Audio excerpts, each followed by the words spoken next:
Proklamasi. Kami, bangsa Indonesia,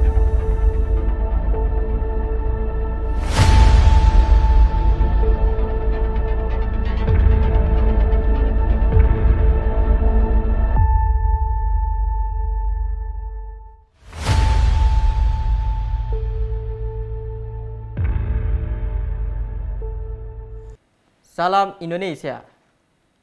Sehari setelah kemerdekaan Indonesia, tepatnya pada 18 Agustus 1945, telah disahkannya Undang-Undang Dasar 1945. Namun, pada pelaksanaannya, Undang-Undang Dasar 1945 belum sepenuhnya. Hal ini dikarenakan memang pada waktu itu bangsa Indonesia masih dalam perjuangan mempertahankan kemerdekaan Indonesia. Pada perkembangannya, pada 16 Oktober 1945, Wakil Presiden Muhammad Hatta mengeluarkan maklumat nomor X yang isinya membentuk badan legislatif, yaitu Komisi Nasional Indonesia Pusat atau biasa disebut dengan KNIP. Pada perkembangannya kemudian, pengurus KNIP mengajukan veto tidak percaya kepada kabinet. Hal ini terjadi pada tanggal 11 November 1945. Mereka mengusulkan adanya pertanggungjawaban menteri kepada KNIP selaku parlemen pada waktu itu. Usulan tersebut kemudian diterima dengan baik oleh Presiden Soekarno. Kemudian Presiden mengeluarkan maklumat 14 November 1945. Saat ini saya sedang bersama Mas Bondan Kanumuyoso selaku sejarawan dari Universitas Indonesia. Mas Bondan, apa kabar Mas? Baik, Mas Gilang. Baik Mas. Jadi kita langsung saja kepada pertanyaannya Mas pada tema hari ini. Apa isi dari maklumat 14 November itu dan bagaimana pengaruhnya terutama untuk sistem pemerintahan pada saat itu? Ya, maklumat 14 November ini sebetulnya adalah satu perkembangan yang terkait dengan situasi Indonesia pasca proklamasi kemerdekaan 1945, yaitu tanggal 17 Agustus. Nah, setelah proklamasi itu kita mengalami satu situasi ya sebetulnya ya, yang kemudian memerlukan satu sistem hukum yang bisa dijadikan landasan bagi kehidupan ataupun menjadi dasar negara.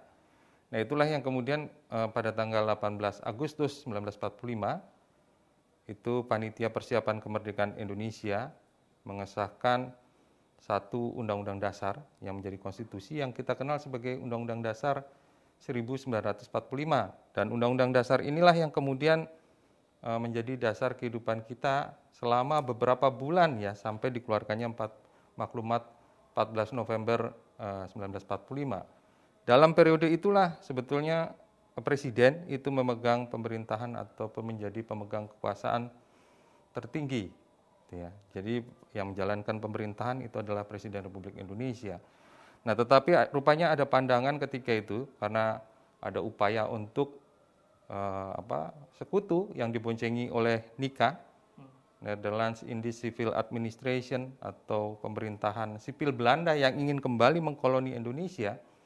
Nah, mereka melancarkan berbagai macam propaganda yang mengatakan bahwa sistem pemerintahan presidensial itu bernuansa bahwa kekuasaan presiden terlalu besar dan ini adalah pengaruh dari kekuatan fasis Jepang. Nah, untuk memberikan semacam respon ya terhadap satu tanggapan yang bersikap kritis dari kekuatan kolonial yang ingin menjajah kembali, maka dilakukanlah upaya-upaya untuk mengubah sistem konstitusi kita supaya kemudian presiden tidak bernuansa terlalu dominan di dalam pemerintahan. Nah, karena itulah kemudian diambil langkah-langkah yang tadi sudah disebutkan ya di dalam KNIP yang kemudian berujung pada keluarnya maklumat 14 November 1945 di mana ketika itu dinyatakan bahwa kekuasaan pemerintahan itu berada di tangan Perdana Menteri, walaupun dikatakan menteri maksudnya itu Perdana Menteri yang bertanggung jawab kepada parlemen, dan parlemen itu adalah KNIP karena ketika itu belum ada Majelis Permusyawaratan Rakyat. Dan inilah yang kemudian menyebabkan sistem pemerintahan kita sejak tanggal 14 November 1945 itu berubah dari presidensial menjadi parlementer. Nah, inilah dampak yang kemudian menyebabkan selama periode revolusi ini pemerintahan Indonesia diperintah oleh kabinet yang dipimpin oleh Perdana Menteri, dan Perdana Menteri bertanggung jawab kepada parlemen. Dan dampaknya perimbangan kekuatan di parlemen itu bisa mempengaruhi jalannya pemerintahan, sehingga pemerintahan itu bisa jatuh kalau parlemen menyatakan mosi tidak percaya. Dan itu yang menjelaskan kenapa dari periode tahun 45 akhir, bulan November sampai dengan tahun 49, kita mengalami beberapa pemerintahan oleh kabinet-kabinet yang dipimpin oleh Perdana Menteri yang berbeda-beda. Nah, itulah dampak daripada maklumat 14 November 1945. Setelah saya memperhatikan fakta sejarah sebagaimana diungkapkan oleh Mas Bondan, dosen sejarah dari Universitas Indonesia, ada beberapa hal yang ingin saya sampaikan. Pertama, pasca kemerdekaan Republik Indonesia 17 Agustus 1945, bangsa Indonesia itu masih dihadapkan kepada upaya menghadapi sekutu dan nikah yang datang ke Indonesia. Sehingga upaya-upaya untuk membentuk pemerintahan yang dikehendaki sebagaimana Undang-Undang Dasar 1945 belum bisa dilakukan.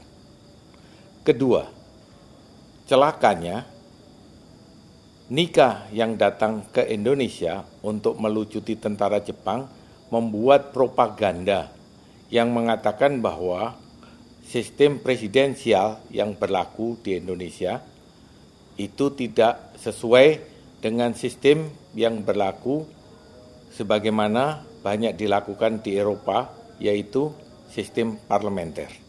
Yang ketiga, dari propaganda ini sesungguhnya keinginan nikah adalah memaksa bangsa Indonesia untuk mengadopsi sistem parlementer.